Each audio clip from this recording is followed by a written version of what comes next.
Hey everybody, it is Jillian. I'm gonna drink some of my coffee, my iced coffee.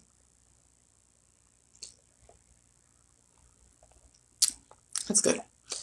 So it's interesting. It's almost like things are coming around full circle, at least with the stuff that I covered that kind of got me in hot water way back in the Dr. Phil days, which is fine. Everything you have to go through an evolution, and it's very hard to know what truth and facts are. It really is. It's not easy to know anything that is 100% true because there's just so many, or 100% fact, because there's so many truths that are dressed up as facts. And so we figured out that sound is what promotes and creates life. Words are spells, and they can create and convert reality, and they also can be used as curses upon yourself as well as other people. And so even any book that is written, okay, from even the days of antiquity all the way up to now, you have to really be careful. Like, I'm serious. Any words that are written, they are types of spells and they are types of curses. Now, even my book is a book of spells. It's a book of life spells. Okay, so you can have a spell that promotes life and you can have spells that promote death. Words are chemistry. They create realities. They create social constructs. They can destroy, and they can also promote life. They can create life. They can reproduce. Okay? And then from those words are the sounds that carry the note. Okay? Sounds carry note. Now, you can have a very beautiful sounding voice that carries a note that will pluck your heartstrings if that voice is very, very smooth and it targets a specific person who has specific predispositions that will be able to receive that note in a very smooth way, okay? And so even the good book, now why am I mentioning the good book, the Bible, and then I posted on there about politics, religion, and science, and there's something about gender stuff and whatever. And here's the thing. I was reading something about, I don't even remember what it was. Something about, oh yeah, 2 females were dubbed as king and queen of prom. And then you see all the people in, that are Christian and very religious or whatever, like, oh no, the good book says only a man and a woman can be king or queen. Well, man and woman are a construct. It's a word. It's a word. If you didn't have a word man and woman, then it would be just whatever other words you could think of. It would be person, it would be human, it would be a person with a dangly thing, a person with a little da-da-da thing, I mean, man and woman is a word, it's a construct, okay? It's a construct. And so I'm just like, hold on a second. If we are gods, if we are ourselves personally gods, and we can actually construct our own reality, and yes, someone like, in the lab could have constructed us, bioengineered us, from the root level, took the actual original design, whatever it was able to kind of modify and tweak it and do stuff to it. And then it came out a stable person that's able to articulate, it's able to also give life as well as, take away life. Then what... how can we really live in this construct that if a person decides to bioengineer their body or decides to take on a different identity, why is that? How is that something that God said that it needs to be in this construct of a man, a woman with this type of, character, components, right? And I'm thinking like, this whole thing with man, woman, and the Bible, this just confirms to me that the Bible is written by people like the Illuminati, okay, or the New World Order, or the 17 bloodlines. The 17 bloodlines made up religion, Christianity. Rockefeller was part of the Christianity movement. So was all the different, other bloodlines. What is it? The Russells or the Reynolds and all these, contributed to the whole Jehovah's Witnesses. I mean, come on, you guys. The books were written by people with intention to not only commodify, but to construct a society based upon their vision, based upon, and then someone says like, oh yeah, a man and woman is based on the vision of God. Well, it depends on what God you're talking about and what God is this? I mean, is the God Rockefeller? Is the God Rothschild? Is the God Russell or Reynolds or whatever, or anyone that, is in the 17, bloodline? So then I'm just watching these people that are saying these things. I'm like, and they're quoting the good book, dropping the scripture everywhere. And I'm just like, ooh, gosh, this really, now I get how we understand about words, cast spells. Oh, it's so huge in religion. It's insane. It's insane how huge it is.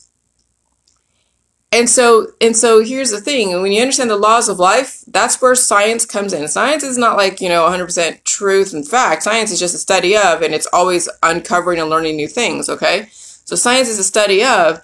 So when you already get the laws and the facts of life, and you understand the laws and facts of death, and positive and negative always have to be balanced, and then you see that you can harness all the different elements in the universe to promote life on an indefinite basis. However, you're bioengineered, okay, or what you think is normal. If you think is normal, okay, let's see if it's life-giving. Do the JJuice. Let's see if it's life-giving. If someone has a feeling that they're misidentified in whatever manner, I don't care what it is. I'm not saying that I identify as a tree and I should be a tree. I mean, that's kind of going a little outside the box. But if you have a feeling that something isn't correct and you have a misalignment in the body, mind, and spirit, a feeling of disease, a feeling of discomfort, you do the JJuice, which is life promoting because it's been proven it's life promoting. You feel the pain and all that stuff. You'll see if your feelings, whatever they are, will those feelings disappear or will your body change?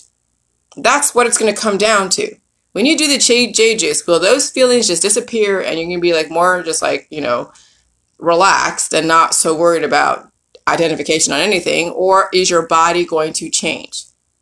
Are different parts of your body going to change based upon your feeling and then what that feeling might supposed to look like in our world today? And so this thing with operations, people getting operations, whether it's heart operation, lung operations, transplants, reassignments, whatever, okay, those are obviously destructive to the body.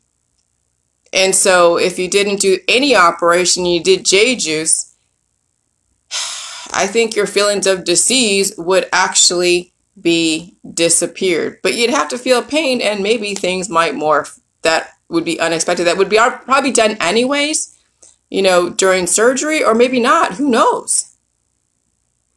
And so since our life right now in our current society is predicated upon death and destruction and disease and discomfort, then anything that you do to the body, whatever it is, it's going to be a temporary thing. It's not going to be a long-term thing. So obviously, your reactions to all your disease with operations are going to be very, very short term. And so JJuice is for the long term. You're going to find out the actual facts of life through JJuice. Like literally, you will find out the facts of life through JJuice. And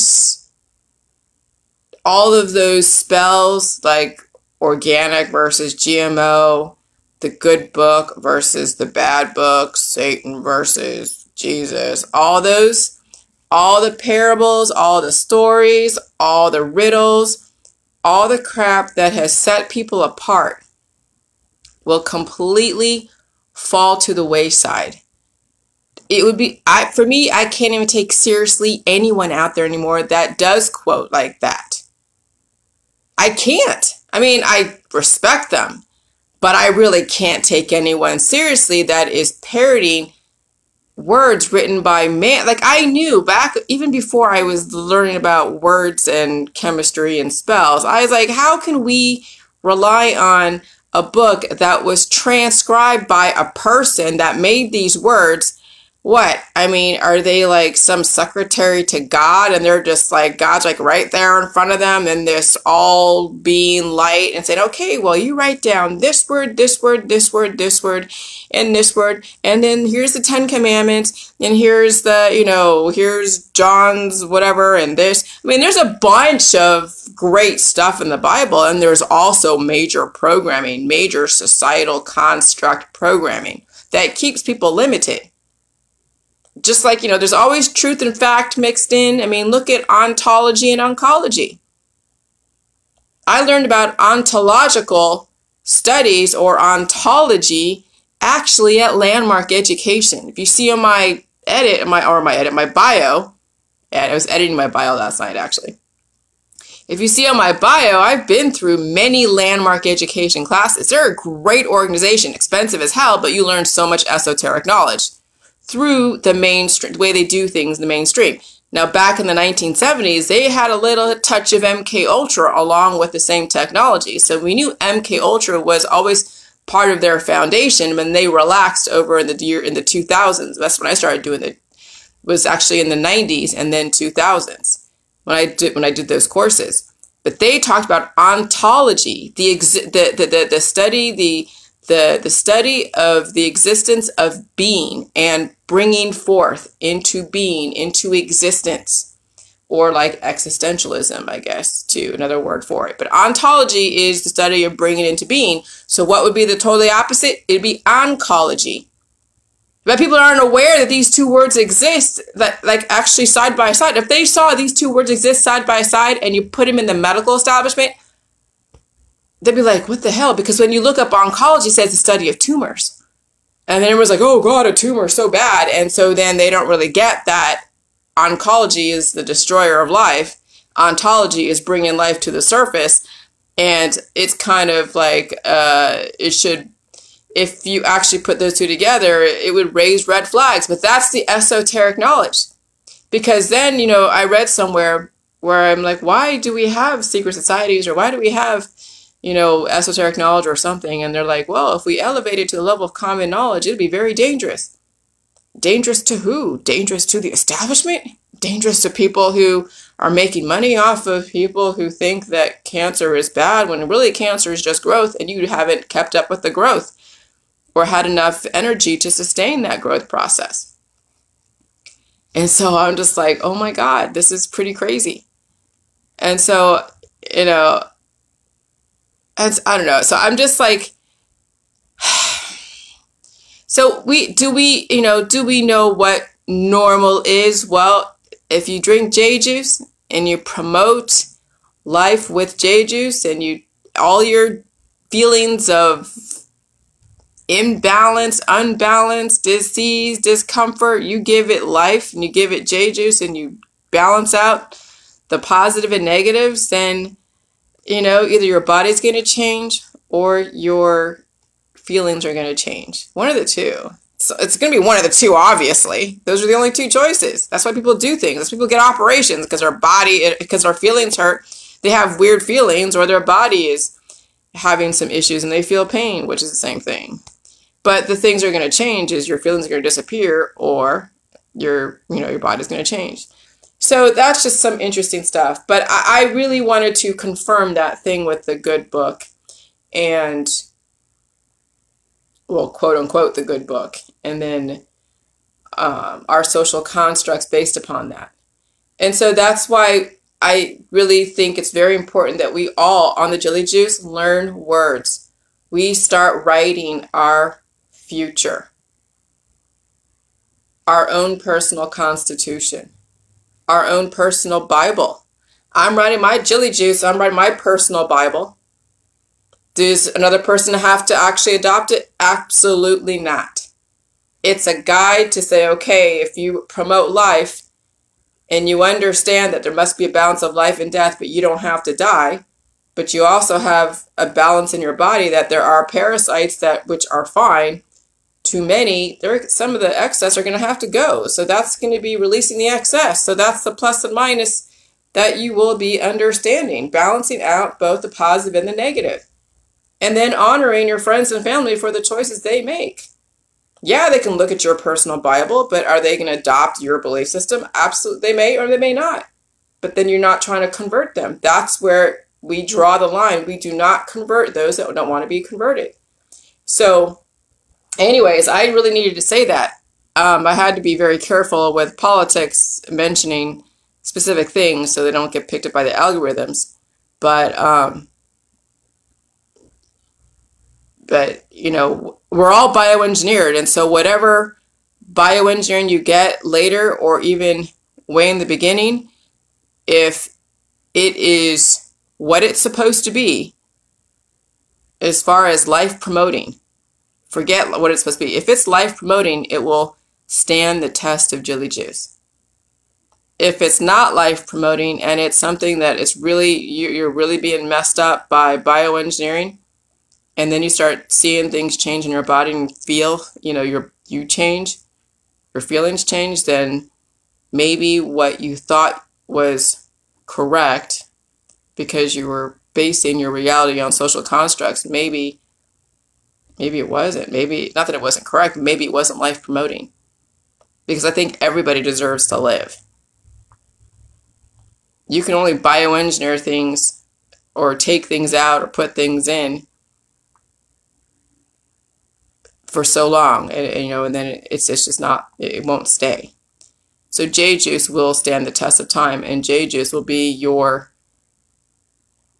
barometer to see if what you believe and what you do and all that stuff is life promoting and not somebody else's social construct.